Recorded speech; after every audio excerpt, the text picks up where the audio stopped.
Hola muchachos, hoy vamos a estar estudiando el paradigma verbal de la conjugación.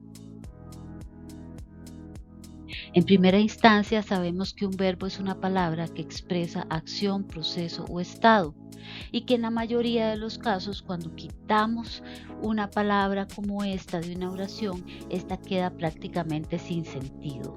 Hay algunos casos en los que el verbo no representa el centro de sentido de la oración, pero a grandes rasgos así lo vamos a estudiar antes de que veamos el caso de los verbos ser o estar. ¿Cómo puedo identificar un verbo en una oración? Pues en primera instancia lo podemos identificar primero indicando, como les dije, la acción, el proceso o el estado. En este caso, Juan come. Estamos viendo que comer es un proceso. Por ejemplo, si yo dijera Juan corre, estamos hablando de una acción, o Juan estudia, estamos hablando de un proceso.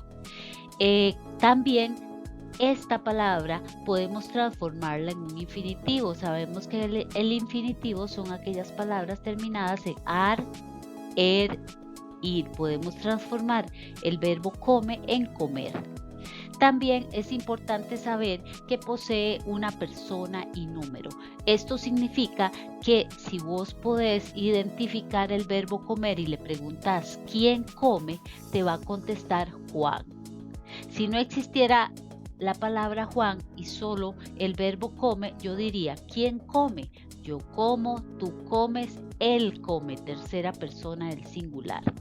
Ahora, como les decía al inicio, suele ser el centro de significado de la oración, así que lo quitamos y probablemente la oración vaya a quedar sin un sentido completo. ¿Qué son las vocales temáticas?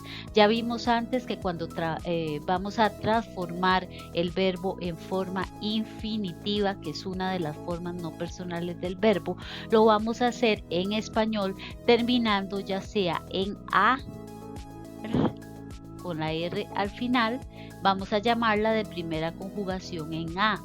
En E, R, más la R sería segunda conjugación y en I, ir, tercera conjugación. Por tanto, para saber si la palabra que estamos tratando de clasificar es un verbo o no, la podemos pasar a que se transforme en infinitivo con una de estas tres vocales, la A, como les dije, primera conjugación, la E, segunda conjugación y la I, tercera conjugación.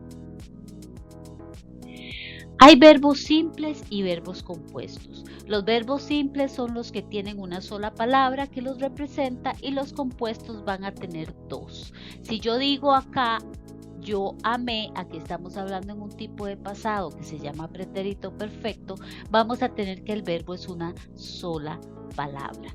Pero si nos vamos a este que dice pretérito perfecto compuesto, vamos a ver que hay un verbo auxiliar más amado. He amado. Estas dos palabras juntas me van a formar un verbo compuesto. Vamos a ver acá que entonces el verbo principal que se utiliza como auxiliar sería el verbo haber. Por ejemplo, en el pretérito pluscuamperfecto se dice había amado. Siempre vamos a tener el marcador en el verbo auxiliar. ¿A qué llamo marcador? Que la única palabra que va a ir variando a través de la conjugación va a ser el verbo auxiliar, que en este caso es el verbo haber, y que cada uno de estos nombres corresponden a tiempos del modo indicativo, que es uno de los modos en que podemos nosotros conjugar un verbo. Vean aquí, igual el verbo haber, yo hube amado, habré en futuro, habré amado. Y aquí tenemos un verbo simple, amaría, que es de terminación R, I, A, tildado.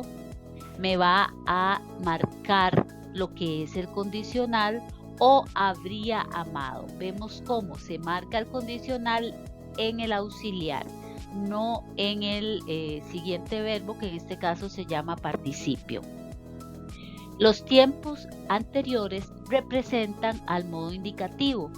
Bueno, los verbos están clasificados en tres modos. o formas de decir. La primera se llama indicativo, la segunda subjuntivo y la tercera se llama imperativo. Por el momento vamos a estar estudiando el indicativo. El indicativo que nos va a decir que la acción que se está haciendo, que se va a hacer o que se hizo es real. Aquí les estoy dejando una página muy interesante donde ustedes van a poder encontrar toda esta información, donde van a tener ejercicios, también pueden leer el código QR para fortalecer el estudio de lo que son los verbos conjugados en tiempo indicativo. Seguimos con la siguiente tabla. Esta es una tablita modelo donde se toman verbos regulares, o sea, los que no les cambia la raíz a través de toda la conjugación del modo indicativo e incluso de los demás modos, para que ustedes puedan ver las desinencias. Las desinencias es todo lo que queda aparte de la raíz de un verbo. ¿Cómo sacamos la raíz de un verbo? Buscamos el verbo, por ejemplo, cantábamos, y podemos poner cantar, le quitamos la terminación ar y lo que nos resta se llama lexema o raíz. Como pueden ver ustedes acá en este modelo, ustedes podrían ir señalando cómo termina cada uno de estos verbos. Y entonces los demás verbos que terminen en ar van a seguir un patrón similar. En la tabla que yo les di a ustedes en clase tienen 3 modelos de verbo, o sea, los verbos que terminan en a, como en este caso, los que terminan en e y los que terminan en i. Ahí me disculpan porque es un poco difícil escribir con el mouse. Ahora, lo que les decía antes, vamos a tener una sección de 5 tiempos simples y 5 tiempos compuestos. Estos se llaman simples porque es solo una palabra. El verbo principal se conjuga, o sea, se va dividiendo en cada una de las personas, primera, segunda, tercera singular, primera, segunda, tercera plural, y lo que va terminando y lo que va cambiando, es la desinencia, o sea, lo que está después de la raíz, según el tiempo que corresponda. También otro apunte interesante es que, por ejemplo, en este caso que tenemos futuro imperfecto, lo vamos a dejar como futuro simple para que no se preste a confusiones. En el otro rubro de tiempo, ya para las formas en plural, tenemos el pretérito perfecto compuesto. Como pueden ver, aquí tenemos e, que significa había, habré y habría. Significa que estamos utilizando un verbo haber como verbo auxiliar. Este va a ser el único que va a cambiar. Como ustedes vieron en la parte de los verbos simples, va a cambiar la desinencia o la terminación del verbo que estamos conjugando, que en este caso es cantar.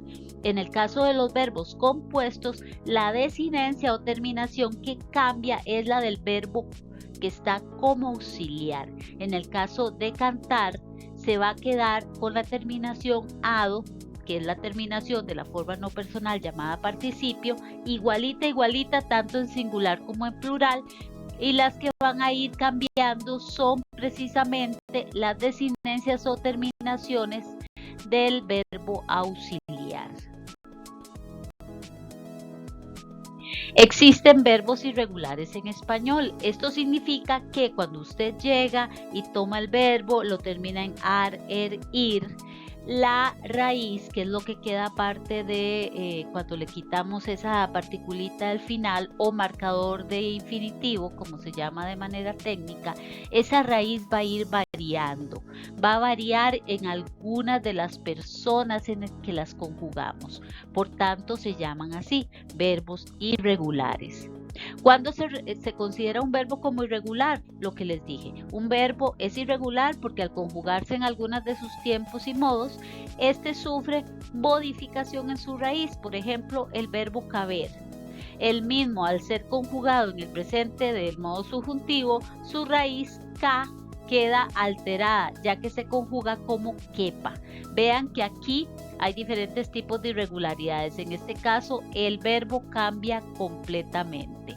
Tenemos siempre por acá Este sonido, el de la Q y la C, que en el español suenan exactamente igual, pero vamos a tener una U y una E donde diptongamos en la raíz y desplazamos la vocal A. Aquí hay otros ejemplos de verbos irregulares. Aquí tenemos pensar, pienso y pensamos. Vean cómo en pensamos se mantiene la raíz P-E-N-S, pero si lo digo en primera persona, vamos a tener un diptongo metido acá en la raíz. Por tanto, existen varias maneras de que pueden existir irregularidades. Se puede formar un diptongo, se puede agregar una letra a la raíz o puede cambiar totalmente. Vean lo mismo que pasa en perder y en calentar. Tenemos acá varios ejemplos para que a ustedes les quede muy claro. Siempre, digamos que la forma más común es que cambie en la primera persona del presente, pero igual puede ser que haya un verbo que cambie en otro lugar, no exactamente en la primera persona del presente. Tenemos otro tipo de verbos que se llaman verbos defectivos. Estos verbos son aquellos que poseen una conjugación incompleta, es decir, que no se conjugan en algunos tiempos y personas. Los verbos defectivos también son verbos irregulares. Por ejemplo, llover, llueve. Sin embargo, no podemos decir yo lluevo, ¿verdad? Porque estamos en primera persona del singular y esto es lo que son estas acciones de la naturaleza. Como no están dentro de nuestro dominio, nosotros no podríamos conjugarlas en primera persona. Tenemos acostumbrar, llover, balbucir, concernir, nevar. No se puede afirmar que yo lluevo o nosotros llovemos.